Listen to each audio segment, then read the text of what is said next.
Dengannya Zahruddin Muhammad, pemimpin PAS ini nak saman YB Steven Sim. Apa YB Steven Sim jawab? Samanlah, saman. Saya tunggu surat saman daripada peguam anda. Subhanallah. Ini tandanya apa, tuan-tuan dan puan? Ini tandanya berani atas perkara yang benar. Apa isunya? Isunya berkaitan tentang paparan gambar oleh PAS dengan niat apa? Of course, ini adalah satu bentuk sindiran perkauman yang sangat jahat oleh PAS.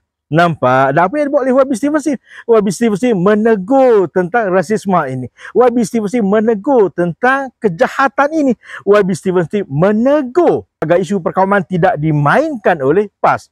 Marah betul Zahruddin Muhammad sehingga nak saman YB Steven Sim. So, bring it on. Dan kita akan lihat adakah Zahruddin Muhammad ini ataupun lebih dikenal dengan nama Den Ayam benar-benar akan saman YB Steven Sim ataupun hanya sekadar cakap-cakap sahaja. Saya sangat suka dengan kenyataan YB Steven Sim. Saya tunggu surat saman daripada peguam anda. Subhanallah. Assalamualaikum warahmatullahi taala wabarakatuh. So, Den Ayam, apa lagi?